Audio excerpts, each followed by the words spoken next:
सबसे पहले शुरुआत करेंगे हम प्राचीन भारत से। हालांकि प्राचीन भारत जो है ये बहुत पहले से स्टार्ट होता है, लेकिन हम इसकी शुरुआत करेंगे बुद्धिज्म वाले टॉपिक से, क्योंकि बुद्धिज्म के अंदर तीन चीजें हम लोगों ने देखनी है। ठीक है जी। सबसे पहले हमने देखना है बुद्धा, उनके बारे में जानना है। फिर हमने बात करनी है धामा की, यानी कि कौन कौन सा लिटरेचर उनका रहा है। और फिर हम बात करेंगे संघ की, यानी कि उनके संघ में क्या था क्या नहीं था। तो बात करते हैं बुद्धा की। देखो, अगर आपसे बुद्धा का मतलब पूछा जाए तो आपने बोलना है इसका मतलब होता है एनलाइटेड वन। ठीक है जी, एनलाइटेड वन, यानी कि वो जिसे मोक्ष प्राप्त हो चुका हो। वहीं अगर हम बात करें बुद्धा के जन्म की, तो इनका जन्म जो है माय डियर 563 बीसी के अंदर हुआ था। ठीक है जी। और उसके दिन की अगर बात करें तो उस दिन जो था आपकी विशेषक पूर्णिमा थी। ठीक है जी। विशेषक पूर्णिमा के दिन 563 बीसी में इनका जन्म हुआ था। कहाँ हुआ था ये भी आपने याद रखना है। तो लुम्बिनी, लुम्बिनी जो है ये आपका कपिलावस्तु के नजदीक नेपाल में हमें देखने को मिलेगा, वहां पे इनका जन्म हुआ था। ठीक है जी। वहीं अगर हम बात करें इनके पिताजी की, ठीक है, इनके पिताजी का नाम जो था वो था भी आपका शुद्धोधना, और वहीं इनकी माताजी का नाम था महामाया। हालांकि इनकी एक स्टेप मदर भी थी जिनका नाम प्रजापति गौतमी था। 16 साल की उम्र में इनकी शादी हो गई। इनकी पत्नी की अगर हम बात करें तो इनकी पत्नी का नाम था जी यशोधरा, और इनका एक पुत्र था जिसका नाम हुआ करता था राहुल। ठीक है जी, राहुला भी आप इसे बता सकते हैं। ये सब देखने के बाद बात करते हैं कि उनके घर छोड़ने का रीजन क्या था, यानी कि साधु बनने के पीछे रीजन क्या था। तो इन्होंने माय डियर 4 चीजें देखी थी जिनसे इनको फिर फीलिंग हो गई थी कि मुझे घर छोड़ देना चाहिए। सबसे पहले इन्होंने एक बूढ़े आदमी को देखा, फिर उसके बाद इन्होंने एक सिक मैन यानी कि बीमार आदमी को देखा, फिर उन्होंने एक आप बोल सकते हैं लाश को देखा, एक डेड बॉडी को देखा, और फिर बाद में इन्होंने एक साधु को देखा। ठीक है जी। और इससे फिर इन्होंने डिसाइड किया कि मैं इस घर को छोड़ दूंगा, चले गए। ठीक है जी। यानी कि आप बोल सकते हैं कि 29 साल के थे ये जब इन्होंने अपना घर छोड़ दिया। ठीक है जी, ये इंपॉर्टेंट हो जाता है। उसके बाद अगर आप बात करें तो इन्होंने, और इसके बाद इन्होंने 29 साल की उम्र में जब घर छोड़ा तो इनके साथ जो इनके सारथी थे, चैरियोटर थे, उनका नाम था भी चना, इनको चाना भी बोलते हैं। और ये अपना फेवरेट घोड़ा लेके गए थे जिसका नाम था कंथका। ठीक है जी, कंथका। उसके बाद अगर हम बात करें तो उसके बाद अगर आप देखें, देखो 29 साल की उम्र में घर छोड़ा, ये इनके चैरियोटर थे, कंथका घोड़े को लेके ये चले गए, लेकिन गए कहां? तो ये गए माय डियर आपके महाभिनिष्कर्मा के लिए, यानी कि इन सर्च ऑफ ट्रूथ। ये आपने याद रखना है, इन सर्च ऑफ ट्रूथ। ये स्टेटमेंट पूछी जाती है, शब्द पूछा जाता है कि इसका मतलब क्या है। ठीक है जी। फिर जब ये सत्य की खोज में निकल गए तो सबसे पहले इन्होंने मेडिटेट किया अपने अलारा कलामा के साथ। ठीक है जी। फिर इन्होंने मेडिटेशन के बाद इनको कुछ ज्यादा अच्छा नहीं लगा, आप ये बोल सकते हैं कि इनको कुछ ज्यादा गेन नहीं हुआ। फिर इनके नए टीचर बने जिनका नाम था उदाका, जिनका नाम था भी उदाका रामपुता। ठीक है जी, ये इनके टीचर बने। फिर उसके बाद ये फिर 5 साधुओं के साथ इन्होंने ज्वाइन किया। 6 सालों तक कड़ी इन्होंने तपस्या की, लेकिन कुछ हाथ में नहीं आया। तो काफी जद्दोजहद के बाद जब कुछ हाथ नहीं आया तो फाइनली इनको कुछ मेहनत करने के बाद जो है एक तरह से निर्वाणा मिल गया, मोक्ष मिल गया भी। तो मोक्ष कब मिला? जब ये 35 साल की उम्र के थे। ठीक है जी। मिला कहाँ पे, ये इंपॉर्टेंट है। तो ये मिला था गया में। ठीक है जी, गया। गया जो है ये आपका निरंजन रिवर के किनारे आपको देखने को मिलेगा। ठीक है जी। उसके किनारे जो है गया में इनको, जो मगध बिहार में है, वहां पे मिला। मिला किस स्थान पे? तो अंडर अ पीपल ट्री। ठीक है जी, एक पीपल का पेड़ था, उसके नीचे, जिसको माय डियर संबोध कहा जाता है, वहां पे जो है इनको निर्वाणा मिला। तो जब इनको निर्वाणा मिल गया माय डियर, तो इन्होंने अपना पहला सरमन जो है वो दिया सरनाथ में। ठीक है, सरनाथ में इन्होंने अपनी पहली गैदरिंग की। ठीक है, डियर पार्क के वहां पे। और जो 5 साधु इनके साथ पहले गए थे, जिनको इन्होंने बाद में छोड़ दिया था, वो भी यहाँ पे आए थे। ठीक है, तो इनके पहले सरमन को क्या बोला जाता है, तो ये बहुत इंपॉर्टेंट है आपके एग्जाम से, तो इसको बोला जाता है जी धर्म। ठीक है जी, धर्म चक्र और उसके बाद प्रवर्तन। ठीक है जी, प्रवर्तन जो है इसको बोला जाता है, धर्म चक्र प्रवर्तन जो है पहले सरमन को बोला जाता है। यानी कि इसका मतलब क्या होता है, इसका मीनिंग होता है जी turning of the wheel of law.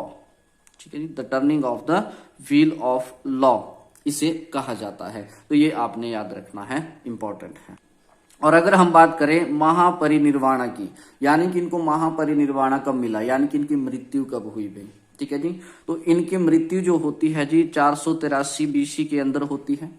ठीक है, कहाँ पे होती है, तो कुशीनगर में इनकी जो है मृत्यु होती है, यानी कि इनको महापरिनिर्वाणा कहते हैं। ठीक है जी, वो मिला, और एज जो थी उस टाइम इनकी वो 80 साल हुआ करती थी। 3 चीजें आपने इंपॉर्टेंट याद रखनी है। पहली तो ये, जब ये घर छोड़ के भागे यानी कि आप बोल सकते हैं घर छोड़ के गए, यानी कि सत्य की खोज में जब ये निकले तो उस चीज को क्या बोला जाता है ना। और जब इन्होंने पहला सरमन दिया तो उस सरमन को क्या बोला जाता है, और जब इनकी मृत्यु हुई तो इसको क्या बोला जाता है, तो महापरिनिर्वाणा इसको कहा जाता है भी। ठीक है जी, तो 80 साल की उम्र में मिला इनको। ठीक है, निर्वाणा 35 साल की उम्र में मिला। ठीक है जी, और 29 साल की उम्र में इन्होंने घर छोड़ दिया था। कुछ बेसिक इन्फॉर्मेशन देखने के बाद कुछ चीजें जो आपको नोट रखनी है भाई।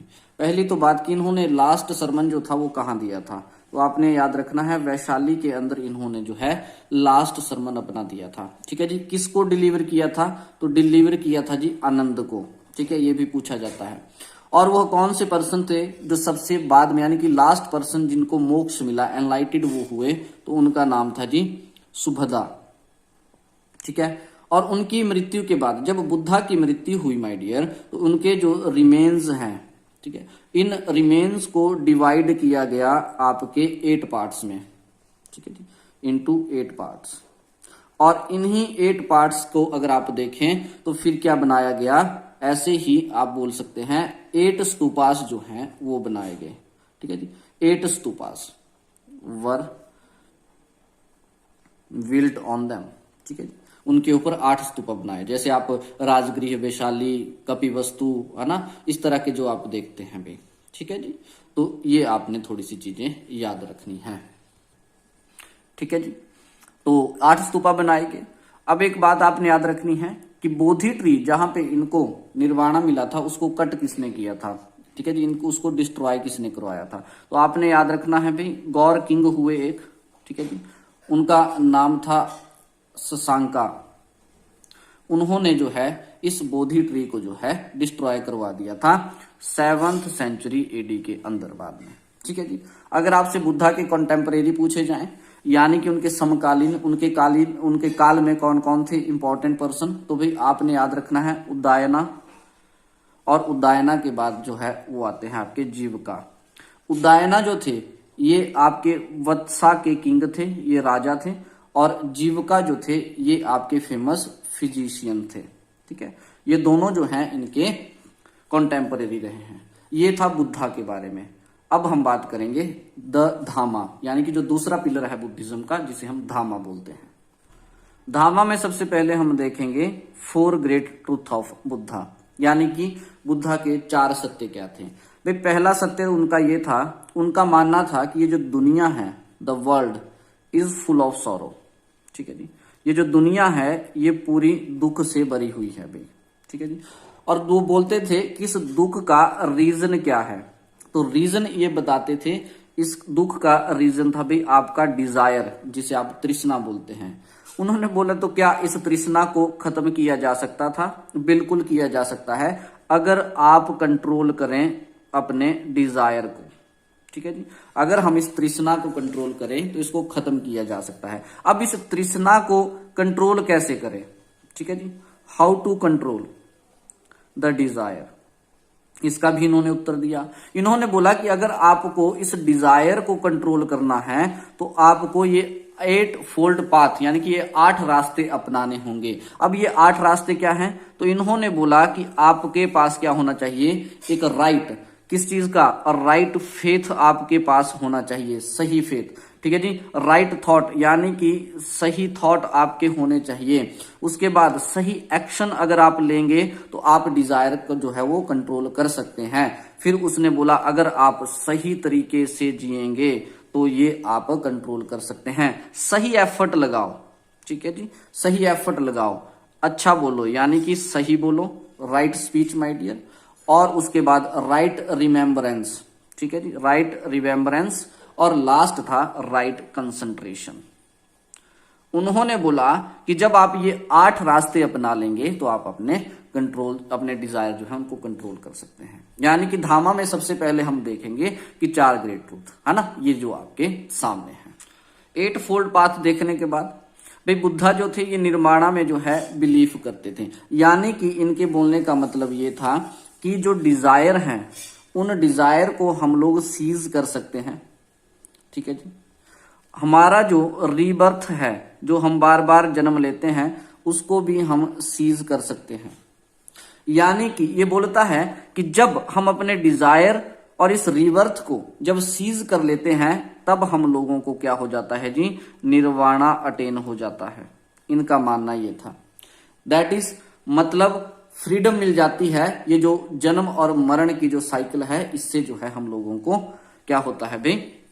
फ्रीडम मिल जाती है, ठीक है जी। और ये सब कैसे गेन कर सकते हैं? तो हमने 8 रास्ते देखे, इनके द्वारा जो है इसको गेन किया जा सकता है। यानी कि बुद्धा के लिए निर्वाणा क्या था my dear? Nirvana is nothing but the extinction, ठीक है जी। It was the extinction of desire. यानी कि ये बोल सकते हैं कि जो आग लगी हुई है डिजायर्स की, जो तृष्णा की आग है माय डियर, उसको बुझाने का काम करता है ये निर्वाणा। वही इनके लिए निर्वाणा था। याद रखिएगा एक और बात आप लोग कि बुद्धा के अकॉर्डिंग सोल जो है, जो आत्मा है, वो कुछ नहीं, एक सिर्फ मिथ है।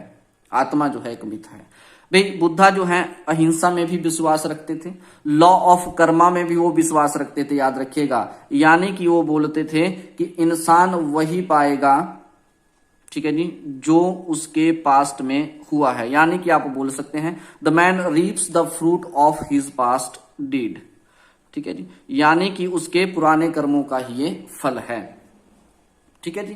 तो ये सब चीजें आती हैं आपके धामा में। वहीं अगर हम बात करें संघा की, यानी कि तीसरे पिलर की, तो संघ में जो है हम लोगों को मोंक दिखते थे भी, जिनको भिक्षु कहा जाता था। और मोंक के साथ साथ जो है वो नन्स जो है इनमें हुआ करती थी। इनमें जो भिक्षु हुआ करते थे, यानी कि जो मोंक हुआ करते थे, एक टॉर्च वियरर का काम करते थे। ये याद रखना है आपने। They acted as a torch bearer of dhamma, ठीक है जी, धामा, ठीक। तो संघ में आपके मोंक थे और नन थी। तो ये थे 3 पिलर हमारे बुद्धिज्म के। अब हम बात करेंगे बुद्धिज्म में जो हमारी बुद्धिस्ट काउंसिल है। बुद्धिस्ट काउंसिल्स की बात कर लेते हैं। यहां से आपसे क्वेश्चन जो है पूछा जाता है। देखो क्या हुआ, मैं आपको बता दूं कि जब बुद्धा की मृत्यु हुई तो उसके बाद जो ये मोंक हैं, जो भिक्षु थे, ये 4 बार जो है इनकी मीटिंग हुई है। और इन 4 बारी में जितनी बार भी मीटिंग हुई है उसमें कुछ ना कुछ डेवलपमेंट हुआ है। वो सारी चीजें हमने देखनी है। देखते हैं फर्स्ट काउंसिल, यानी कि पहली काउंसिल। तो पहली काउंसिल जो है ये आपकी हुई है राजगृह में। राजगृह में एक केव थी जिसका नाम था सप्तपर्णी। उस केव के अंदर जो है ये पहली काउंसिल हुई है। कब हुई है? तो ये आपको याद रखना है 483 बीसी के अंदर जो है ये हमारी पहली काउंसिल हुई है। और इसी साल बुद्धा की भी मृत्यु हुई थी। इस पहली काउंसिल के जो चेयरमैन थे, ठीक है जी, तो चेयरमैनशिप जो थी वो आपकी थी मेहक सापा के पास।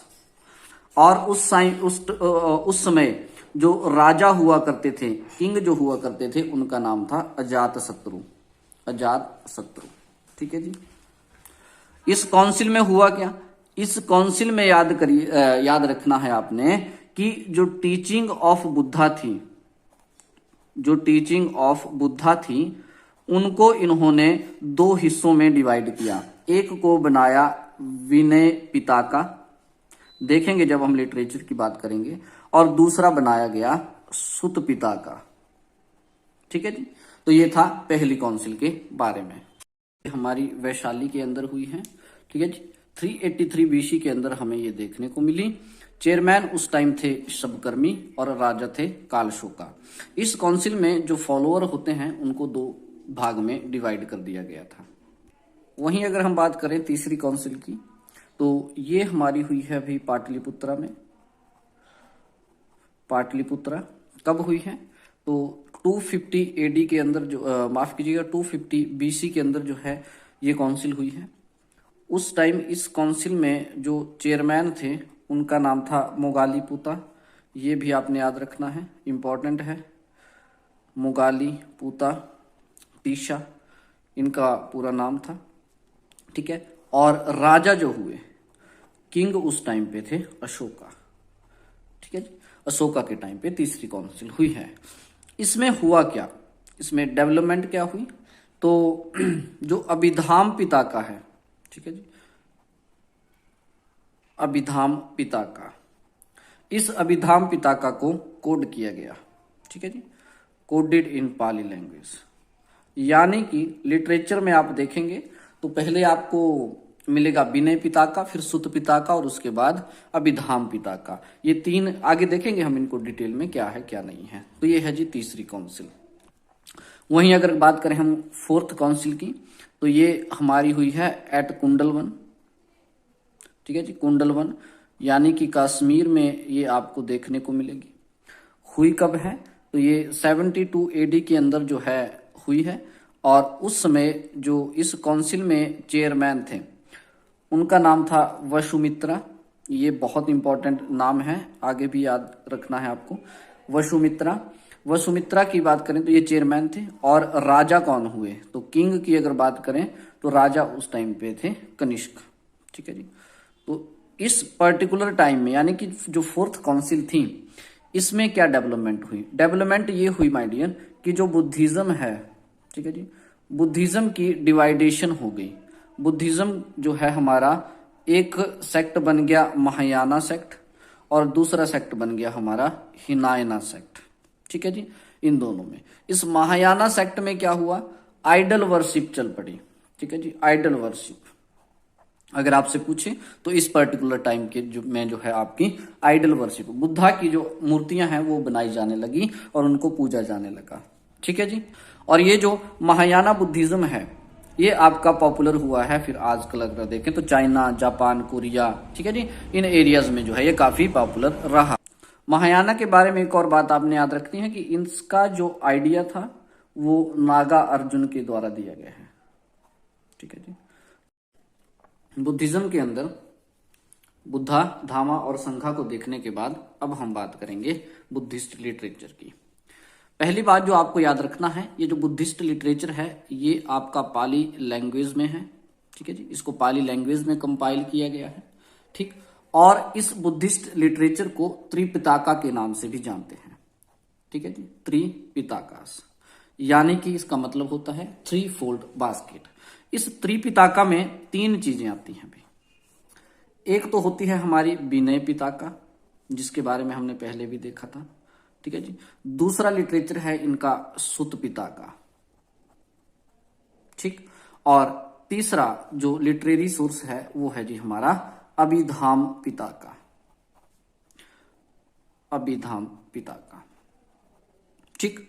अब इसमें विनय पिताका की अगर हम बात करें तो आप ये बोल सकते हैं these are nothing but the rules. और ये रूल्स किसके? डिसिप्लिन के, ठीक है जी। किसके लिए होंगे? इन मोनेस्ट्रीज, यानी कि मोनेस्ट्रीज के अंदर जो मोंक्स और नन्स रहते हैं उनके लिए जो रूल्स बनाए गए उसको बोला गया विनय पिताका, ठीक है जी। और अगर हम बात करें सुत पिताका की तो ये सबसे बड़े भी हैं भी, लार्जेस्ट हैं कलेक्शन के अंदर, ठीक है जी। और इनमें क्या है? इनमें आपको बुद्धा के जो सरमन हुए हैं, ठीक है जी, बुद्धाज जो सरमन थे उनकी कलेक्शन देखने को मिलेगी, ठीक है जी, उनकी कलेक्शन हमें देखने को मिलेंगी। इन सुताज में अगर सुताज की बात करें तो इनमें 5 निकायाज आते हैं, यानी कि 5 कलेक्शंस आती हैं भाई, ठीक है जी। तो इस तरह की चीजें आपको देखने को मिलेंगी, ठीक। उसके बाद बात करते हैं अभिधाम पिताका की। अभिधाम पिताका जो है ये आप समझ लीजिए जो बुद्धा के फिलोसफिकल प्रिंसिपल थे, ठीक है जी, जो बुद्धा के फिलोसफिकल प्रिंसिपल्स हैं, ठीक है, ऑफ बुद्धिस्ट रिलीजन, उनको लिखा गया था ना, बुद्धिस्ट रिलीजन, ठीक है। The philosophical principle of Buddhist religion, उनको क्या बोला जाता है, अभिधाम पिताका, ठीक है जी। चलिए, इन 3 लिटरेरी सोर्सेज को देखने के बाद कुछ चीजें जो हमें नोट के तौर पे याद रखनी है, जैसे धामपद भाई, सुत पिताका जो हमने देखी उसका जो 15वां एडिशन है उसमें आपको देखने को मिलेगा खुदा का निकाया। उस खुदा का निकाया के अंदर एक धामपद है, ठीक है जी। अब ये जो धामपद क्यों इंपॉर्टेंट है, क्योंकि अगर बुद्धिज्म की बात करें तो ये Dhammapada my dear same significance रखता है, it has a same significance, ठीक है जी, as of Bhagavad Gita, as of Bhagavad Gita, ठीक है। यानी कि हिंदूज के अंदर जितना महत्व भागवत गीता का है उतना ही बुद्धिज्म में धामपद का है, ये बात आपने याद रखनी है। फिर 2 और इंपॉर्टेंट लिटरेरी सोर्स हैं जिसे हम दीप वंसा और महावंसा कहते हैं, पे इनके बारे में आपने याद रखना है अगर आपसे पूछें। ये भी एक तरह से बुद्धिस्ट टेक्स्ट हैं, ठीक है जी, और ये हम लोगों को इंफॉर्मेशन प्रोवाइड करवाते हैं श्रीलंका की, ठीक है जी। इंफॉर्मेशन प्रोवाइड करवाई जाती है इनसे, कहां की, श्रीलंका की, ठीक है जी, श्रीलंका, शिलोन जिसे आप बोलते हैं, ठीक। उसके बाद अगर बात करेंगे तो लाइट ऑफ एशिया हमने देखना है भाई। लाइट ऑफ एशिया एक किताब है, ठीक है जी, एक बुक है जिसको लिखा था सर एडविन एर्नोल्ड ने, ठीक है जी, एर्नोल्ड ने, कब, 1879 में इन्होंने एक बुक लिखी थी, ठीक है जी। तो लाइट ऑफ एशिया क्या है, एक किताब है। अगर तो बुद्धा के अलग अलग जन्म की कहानियां जो हैं उनकी अगर हम बात करें तो उनको बोला जाता है भाई जातक कथाएं, या फिर जातकाज जो है इनको बोला जाता है, ये भी इंपॉर्टेंट है। तो ये था each and everything about the Buddhism.